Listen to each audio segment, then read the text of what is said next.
Selamat malam. Hari ini saya masih lanjut bab 1 ya. Di bagian E, tujuan akuntansi sektor publik. Nah, American Accounting Association dalam jilin menyatakan bahwa tujuan akuntansi pada organisasi sektor publik adalah untuk yang pertama memberikan informasi yang diperlukan untuk mengelola secara tepat, efisien, dan ekonomis atas suatu operasi dan alokasi sumber daya yang dipercayakan kepada organisasi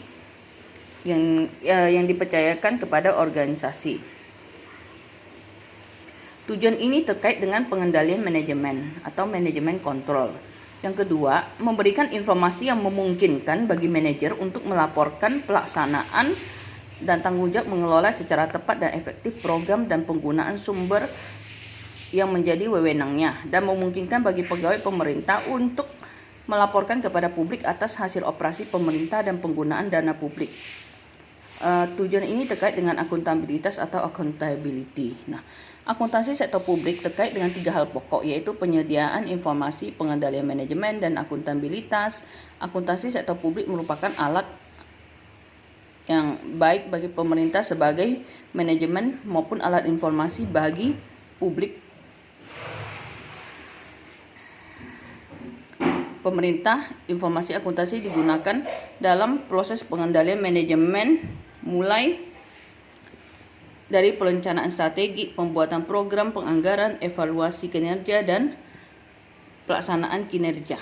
Nah, informasi akuntansi bermanfaat untuk pengambilan keputusan, terutama untuk membantu manajer dalam melakukan alokasi sumber daya. Informasi akuntansi dapat digunakan untuk menentukan biaya suatu program, proyek, atau aktivitas serta kelayakannya baik secara ekonomis maupun teknis. Dengan informasi akuntansi, pemerintah dapat menentukan biaya pelayanan atau cost of service yang diberikan kepada publik, menetapkan biaya standar harga yang akan dibebankan kepada publik atas suatu pelayanan ya. Kemudian sebagai contoh, untuk dapat menetapkan SPP persiswa, pemerintah harus dapat mengetahui biaya pendidikan persiswa untuk tingkat pendidikan tertentu. Dengan memperhitungkan semua biaya yang timbul sehubungan dengan pelaksanaan proses pendidikan, pemerintah dapat menetapkan berapa SPP yang harus dibebankan kepada setiap siswa, berapa biaya lainnya yang sehubungan dengan proses belajar mengajar secara layak, walaupun secara rasional, serta berapa subsidi pendidikan yang harus diberikan. Dalam hal ini diperlukan akuntansi biaya di sektor publik untuk dapat menghitung total biaya sebagai dasar untuk pembebanan kepada publik atas pelayanan yang diberikan ya. Selain itu, informasi akuntansi dapat digunakan untuk membantu dalam pemilihan program yang efektif dan ekonomis serta untuk penilaian investasi. Pemilihan program yang tepat sasaran, efektif, dan ekonomis akan sangat membantu dalam proses pengambilan dan proses penganggaran.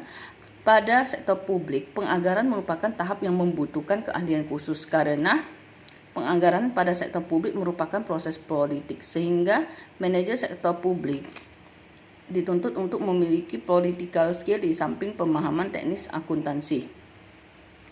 Untuk melakukan pengukuran kinerja, pemerintah memerlukan informasi akuntansi terutama untuk menentukan indikator kinerja sebagai dasar penilaian kinerja. Manajemen akan kesulitan untuk melakukan pengukuran kinerja apabila tidak ada indikator kinerja yang memadai. Indikator kinerja tersebut dapat bersifat finansial maupun non-finansial. Informasi akuntansi memiliki peran utama dalam menentukan indikator kinerja sektor publik. Pada tahap akhir dari proses pengendalian manajemen, akuntansi dibutuhkan dalam pembuatan laporan keuangan sektor publik berupa laporan surplus atau defisit pada pemerintahan, laporan rugi atau laba dan aliran kas pada BUMN atau BUMD, laporan pelaksanaan anggaran, laporan alokasi sumber dana, dan neraca. Laporan keuangan sektor publik merupakan bagian penting dari proses akuntabilitas publik. Akuntabilitas publik hendaknya dipahami bukan sekedar akuntabilitas finansial saja, akan tetapi juga akuntabilitas value for money, akuntabilitas manajerial, akuntabilitas hukum, dan akuntabilitas politik. Nah, bagian F, perkembangan akuntansi sektor publik. Berbagai kritik mengenai peran organisasi sektor publik dalam pembangunan telah mengalami beberapa perubahan yang dramatis. Pada tahun 1950-an dan 1960-an, sektor publik memainkan peran utama sebagai pembuat dan pelaksana strategi pembangunan. Istilah sektor publik mulai dipakai pertama kali pada tahun 1952. Pada tahun itu, sektor publik sering dikaitkan sebagai bagian dari manajemen ekonomi makro yang terkait dengan pembangunan dan lembaga pelaksanaan pembangunan. Pada tahun 1970-an, adanya kritikan dan serangan dari pendukung teori pembangunan radikal menunjukkan kesan ingin mempertanyakan kembali peran sektor publik dalam pembangunan. Benarkah sektor publik dapat menggerakkan dan mempertahankan pembangunan?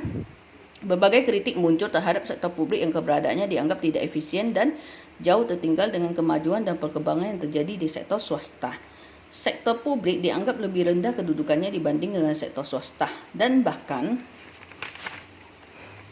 dianggap mengganggu pembangunan ekonomi dan sosial itu sendiri dengan alasan sektor publik sering dijadikan sebagai sarang pemborosan dan inefisiensi ekonomi. Kedudukan publik bertambah lemah karena orientasi pembangunan lebih diarahkan pada pembangunan sektor swasta dan cenderung mengabaikan pembangunan sektor publik. Baru pada tahun 1980-an, reformasi sektor publik dilakukan di negara-negara maju sebagai jawaban atas berbagai kritikan yang ada. Berbagai perubahan dilakukan dengan mengadopsi pendekatan New Public Management dan Reinventing Government di banyak negara, terutama negara Anglo-Saxon. NPM berakal dari teori manajemen yang dasarnya beranggapan bahwa praktek bisnis komersial dan manajemen sektor swasta lebih baik dibandingkan dengan praktek dan manajemen pada sektor publik. Oleh karena itu, untuk memperbaiki kinerja sektor publik, perlu diadopsi beberapa praktek dan teknik manajemen yang diterapkan di sektor swasta ke dalam sektor publik seperti pengadopsian mekanisme pasar, kompetensi tender, dan privatisasi perusahaan-perusahaan publik. Ya. Nah, anggapan bahwa lembaga sektor publik telah mengalami kebangkrutan di negara, terutama negara-negara berkembang, tidak sepenuhnya benar. Memang tidak disangkal bahwa kinerja sektor publik dinilai buruk, akan tetapi hal tersebut tidak dialami oleh semua negara berkembang. Negara seperti Korea Selatan, Taiwan, Malaysia, dan Thailand memiliki pelayanan publik dan perusahaan-perusahaan publik yang baik kinerjanya, yang memberikan kontribusi yang besar terhadap pembangunan nasional dan stabilitas politik. Nah, lembaga sektor publik masih memiliki kesempatan yang luas untuk memperbaiki kinerjanya dan memanfaatkan sumber daya secara ekonomis, efisien, dan efektif. Nah, memperbaiki kinerja sektor publik memang bukan sekedar masalah teknis belaka, akan tetapi akuntansi sektor publik sebagai alat untuk menciptakan good public and corporate governance memiliki peran yang sangat vital dan signifikan. Akuntansi sektor publik akan terus berkembang seiring dengan meningkatnya tuntutan dilakukannya transparansi dan akuntabilitas publik oleh lembaga-lembaga sektor publik. Dalam 2 dasawarsa terakhir, telah terjadi perkembangan atau akuntansi sektor publik yang pesat. Istilah akuntabilitas publik, value for money, reformasi sektor publik, privatisasi, good public governance telah begitu cepat masuk ke dalam kamus sektor publik. Isu yang muncul dalam sektor publik merupakan suatu rangkaian yang akarnya merupakan tuntutan diciptakannya good public and corporate governance. Isu tersebut kemudian diikuti dengan munculnya isu-isu baru. Misalnya, tuntutan dilakukannya reformasi sektor publik yang diorientasikan pada pembentukan organisasi sektor publik yang ekonomis, efisien, efektif, transparan, responsif, dan memiliki akuntabilitas publik yang tinggi. Munculnya isu perlunya dilakukan reformasi akuntansi, auditing, sistem manajemen keuangan publik, privatisasi perusahaan-perusahaan publik, dan tuntutan dibuatnya laporan keuangan eksternal merupakan percabangan dari isu besar dalam sektor publik. Isu-isu utama sektor publik yang akan dibahas dalam buku ini adalah tuntutan akuntabilitas publik, value for money, privatisasi, dan isu-isu seputar reformasi akuntansi dan auditing dalam sektor publik. Ya. Kemudian kita lanjut bagian G. Akuntansi sektor publik dan good governance. Nah, pengertian governance dapat diartikan sebagai cara mengelola urusan-urusan publik. World Bank memberikan definisi governance sebagai the way state power is used in managing economic and social resource for development of society. Sementara itu, United Nations Development Program mendefinisikan governance sebagai the exercise of political, economic, and administrative authority to manage a nation's affairs at all levels. Ya. Dalam hal ini, World Bank lebih menekankan pada cara pemerintah mengelola sumber daya sosial dan ekonomi untuk kepentingan pembangunan masyarakat. Sedangkan UNDP lebih menekankan pada aspek politik, ekonomi, dan administratif dalam pengelolaan negara. Nah, political governance mengacu pada proses pembuatan kebijakan, ya. Ekonomi governance mengacu pada proses pembuatan keputusan di bidang ekonomi yang berimplikasi pada masalah pemerataan, penurunan kemiskinan, dan peningkatan kualitas hidup. Administrative governance mengacu pada sistem implementasi kebijakan. Ya. Oke. Jika mengacu pada program World Bank dan UNDP, orientasi pembangunan publik adalah untuk menciptakan good governance. Pengertian good governance diartikan sebagai kepemerintahan yang baik. Sementara itu, World Bank mendefinisikan governance sebagai suatu penyelenggaraan manajemen pembangunan yang solid dan bertanggung jawab yang sejalan dengan prinsip demokrasi dan pasar yang efisien. Penghindaran salah satu alokasi dana investasi dan pencegahan korupsi baik secara politik maupun administratif untuk menjalankan disiplin anggaran serta penciptaan legal and political framework bagi tuntutan aktivitas usaha. Oke. Nah, untuk karakteristik good governance menurut UNDP itu ya ada participation, yaitu keterlibatan masyarakat dalam pembuatan keputusan. Rule of law, yaitu kerangka hukum yang adil dan dilaksanakan tanpa pandang bulu. Transparansi, yaitu dibangun atas dasar kebebasan memperoleh informasi yang berkaitan dengan kepentingan publik secara langsung dapat diperoleh oleh mereka yang membutuhkan. Responsiveness, yaitu lembaga-lembaga publik harus cepat dan tanggap dalam melayani stakeholder. Consensus orientation, yaitu berorientasi pada kepentingan masyarakat yang lebih luas. Equity, yaitu setiap masyarakat memiliki kesempatan yang saat untuk memperoleh kesejahteraan dan keadilan. Efficiency and effectiveness, yaitu pengelolaan sumber daya publik dilakukan secara efisien dan efektif. Accountability, yaitu pertanggungjawaban kepada publik atas setiap aktivitas yang dilakukan. Strategi efisien, yaitu penyelenggara pemerintahan dan masyarakat harus memiliki visi ke depan. Ya. Dari 8 karakteristik itu, paling tidak terdapat 3 hal yang dapat diperoleh akuntansi sektor publik, yaitu penciptaan transparansi, akuntansi publik, dan value for money. Ya.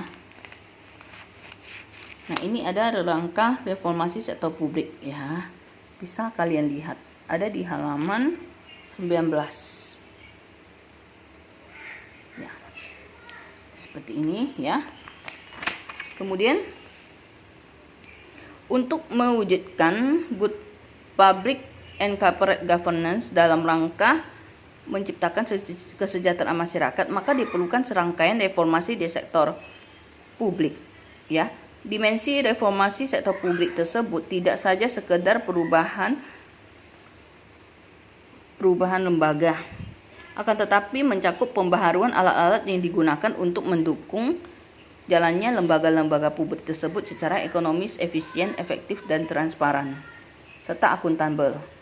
Nah, untuk mewujudkan good governance diperlukan reformasi kelembagaannya. Oke. Kemudian kita lanjut bagian H, akuntabilitas publik.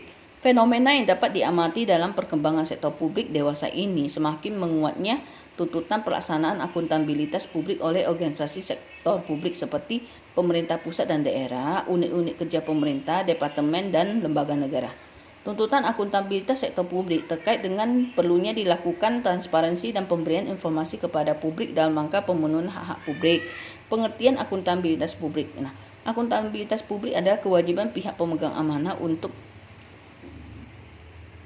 memberikan pertanggungjawaban, menyajikan, melaporkan, dan mengungkapkan segala aktivitas kegiatan yang menjadi tanggung jawabnya kepada pihak pemberi amanah yang memiliki hak dan kewenangan untuk meminta pertanggungjawaban tersebut. Akuntabilitas publik terdiri dari dua macam, yaitu akuntabilitas vertikal dan akuntabilitas horizontal. Pertanggungjawaban vertikal adalah pertanggungjawaban atas pengelolaan dana kepada otoritas yang lebih tinggi, misalnya pertanggungjawaban unit-unit kerja kepada pemerintah daerah, pertanggungjawaban pemerintah daerah kepada pemerintah pusat, dan pemerintah pusat kepada MPR. Pertanggungjawaban horizontal adalah pertanggungjawaban kepada masyarakat luas. Dalam konteks organisasi pemerintah, akuntansi publik adalah pemberian informasi dan disclosure atas aktivitas dan kinerja finansial pemerintah kepada pihak-pihak yang berkepentingan dengan laporan tersebut. Pemerintah baik pusat maupun daerah harus bisa menjadi subjek pemberi informasi dalam rangka pemenuhan hak-hak publik. Akuntabilitas merupakan konsep yang lebih luas dari stewardship. Stewardship mengacu pada pengelolaan atas suatu aktivitas secara ekonomis dan efisien tanpa dibebani kewajiban untuk melaporkan, sedangkan akuntability mengacu pada pertanggungjawaban oleh seorang steward kepada pemberi tanggung jawab. Akuntabilitas merupakan konsep yang kompleks yang lebih sulit mewujudkannya daripada memberantas korupsi. Terwujudnya akuntabilitas merupakan tujuan utama dari reformasi sektor publik. Tuntutan akuntabilitas publik mengharuskan lembaga-lembaga sektor publik untuk lebih menekankan pada pertanggungjawaban horizontal, bukan hanya pertanggungjawaban vertikal. Tuntutan yang kemudian muncul adalah perlunya dibuat laporan keuangan eksternal yang dapat menggambarkan kinerja lembaga sektor publik. Nah, akuntabilitas publik yang harus dilakukan oleh organisasi sektor publik itu terdiri atas beberapa dimensi, ya. Ada 4 dimensi ya menurut Edward, yaitu akuntabilitas kejujuran dan akuntabilitas hukum, akuntabilitas proses, akuntabilitas program, dan akuntabilitas kebijakan. Nah, kemudian privatisasi bagian I ya. Perusahaan publik juga tidak luput dari tudingan sebagai sarang korupsi, kolusi, nepotisme, inefisiensi, dan sumber pemborosan negara. Keluhan birokrat tidak mampu berbisnis ditujukan untuk mengkritik buruknya kinerja perusahaan-perusahaan publik. Rentannya kinerja perusahaan publik diperkuat dengan bukti ambruknya sektor bisnis pemerintah di banyak negara, sehingga menimbulkan pertanyaan publik mengenai kemampuan pemerintah dalam menjalankan perusahaan publik secara ekonomis dan efisien. Di Indonesia sendiri masih banyak perusahaan milik negara yang dijalankan secara tidak efisien. Inefisiensi yang dialami oleh BUMN dan BUMD tersebut antara lain disebabkan adanya intervensi politik, sentralisasi, rent-seeking behavior, dan manajemen yang buruk. BUMN dan BUMD dalam era globalisasi akan menghadapi beberapa tekanan dan tuntutan, yaitu yang pertama regulation and political pressure, ya, di mana BUMN BUMD dituntut untuk memberikan bagian laba perusahaan kepada pemerintah.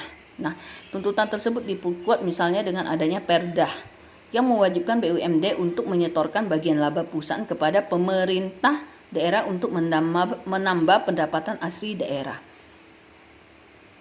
Yang kedua, social pressure. BUMN dan BUMD akan menghadapi tekanan yang semakin besar dari masyarakat atau konsumen untuk menghasilkan produk yang murah dan berkualitas tinggi. Untuk itu, mekanisme penetapan harga dan subsidi sangat penting. Rent-seeking behavior, yaitu BUMN dan BUMD akan berhadapan dengan orang-orang atau oknum yang mencoba melakukan rent-seeking, korupsi, kolusi, dan nepotisme. Kemudian economic and efficiency. BUMN dan BUMD di sisi lain dituntut untuk ekonomis dan efisien agar menjadi entitas bisnis yang profesional. Fokus yang harus diperhatikan manajemen BUMN dan BUMD adalah ekonomi, efisiensi, effectiveness, equity, equality, and performance. Namun hal ini seringkali sulit diwujudkan karena adanya beberapa faktor pengganggu seperti adanya budaya rent-seeking behavior dan adanya trade-off antara pemenuhan tuntutan social pressure dengan ekonomi dan efisiensi pressure. Nah, di sisi internal BUMN dan BUMD harus melakukan strategi efisiensi agar bisa menjadi entitas bisnis yang tangguh dan profesional sehingga memiliki daya saing. Harus dilakukan upaya-upaya efisiensi biaya, misalnya dengan strategi cost management, lalu dilakukan restrukturisasi organisasi, privatisasi, dan right sizing, ya. Right sizing itu dia membuat skala dan jenis jumlah usaha dalam posisi yang tepat, serta rekrutmen sumber daya manusia yang berkualitas dan memiliki integritas yang tinggi. Nah, privatisasi merupakan salah satu upaya mereformasi perusahaan publik untuk meningkatkan efisiensi dan efektivitas perusahaan-perusahaan publik, ya. Kemudian kita lihat otonomi daerah bagian J, ya. Nah, perkembangan akuntansi sektor publik khususnya di Indonesia semakin pesat. Nah, dengan adanya era baru dalam pelaksanaan otonomi daerah dan desentralisasi fiskal. Salah satu ketetapan MPR yaitu TAP MPR nomor 15 MPR 198 tentang penyelenggaraan otonomi daerah, pengaturan, pembagian, dan pemanfaatan sumber daya nasional yang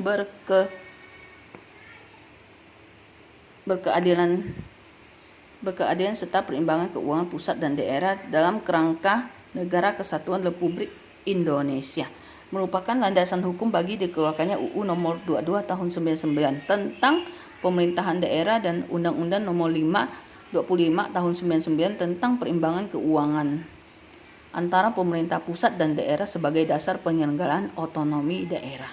Nah, misi utama kedua undang-undang itu adalah desentralisasi. Desentralisasi itu berarti pelimpahan wewenang dari pemerintah pusat ke pemerintah yang lebih rendah. Ya, tetapi juga dia adalah pelimpahan beberapa wewenang pemerintahan ke pihak swasta dalam bentuk privatisasi, ya. Nah, kita lihat di sini. Kamu bisa melihat korelasi antara indeks desentralisasi terhadap kualitas pemerintahan, ya, bisa kamu lihat.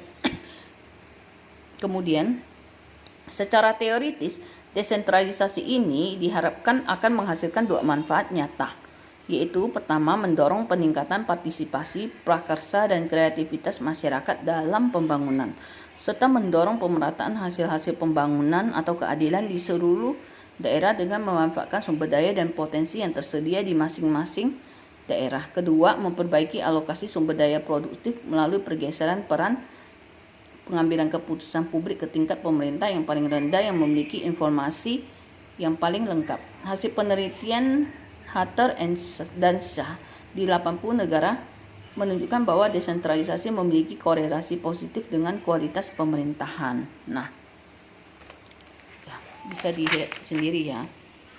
Nah, implikasi otonomi daerah terhadap akuntansi sektor publik adalah bahwa dalam langkah pelaksanaan otonomi daerah, pemerintah daerah dituntut untuk mampu memberikan wewenang keuangan kepada publik, DPRD, dan pihak-pihak yang menjadi stakeholder, ya. Untuk itu, pemerintah daerah perlu memiliki sistem akuntansi dan standar akuntansi keuangan pemerintah daerah yang memadai. Selain itu, pemerintah daerah juga perlu melakukan perbaikan mekanisme audit terhadap instansi pemerintah daerah. Pengembangan akuntansi pemerintah daerah merupakan suatu tantangan karena lingkungan sektor publik sangat kompleks, membutuhkan kompetensi tersendiri untuk mendesain sistem akuntansi yang akan diterapkan. Oke, sampai di sini dulu ya bab 1. Terima kasih, selamat malam.